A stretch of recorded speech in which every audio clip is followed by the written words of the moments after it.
नमस्कार शेतकरी मित्रांनो, मी कृषी मार्गदर्शक लौकिक पाटील. 100 दिवस 100 औषधे दिवस आज आपला 24वा. आज आपण इंडोफिल कंपनीचं Z78 या प्रोडक्ट विषयी माहिती घेणार आहे. यामध्ये आपल्याला जायनेम 75% WP फॉर्म्युलेशन मध्ये हे घटक पाहायला भेटतं. तसेच याची मोड ऑफ ॲक्शन काय आहे त्याविषयी आपण थोडक्यात माहिती घेऊ. हे एक कॉन्टॅक्ट फंगिसाइड आहे. त्याचबरोबर आपल्याला प्रिव्हेंटिव्ह आणि क्रिएटिव्ह अशा दोन ॲक्शन पाहायला भेटतात. तसेच हे एक ब्रॉड स्पेक्ट्रम फंगिसाइड आहे. तसं हे कोणकोणत्या रोगावर कोणत्या पिकावर काम करतं त्याविषयी आपण थोडक्यात माहिती जाणून घेऊ. वेलवर्गीय पिके असतील, भाजीपाला पिके असतील, फळ पिके असतील इत्यादी पिकांवर आपण याचा वापर करू शकतो. तसेच फ्रूट रॉट झालं, डाउनी मिल्ड्यू झालं, तसं leaf spot, scab, late blight, early blight, anthracnose इत्यादी बुरशीजन्य रोगांवर आपल्याला याचं नियंत्रण पाहायला भेटतं.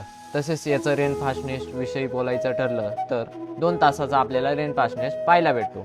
तसेच याचं कार्यकाळ 8 ते 10 दिवसाचा आपल्याला पाहायला भेटतो. तसेच याचं प्रमाण सांगायचं ठरलं तर 1 लिटर पाण्यासाठी 2 ग्रॅम ते 2.5 ग्रॅम असं याचं प्रमाण आहे. तसंच हे प्रोडक्ट तुम्हाला मार्केटमध्ये 100 ग्रॅम, 250 ग्रॅम, 500 ग्रॅम आणि 1 kg या पॅकिंगमध्ये अवेलेबल आहे. धन्यवाद मित्रांनो.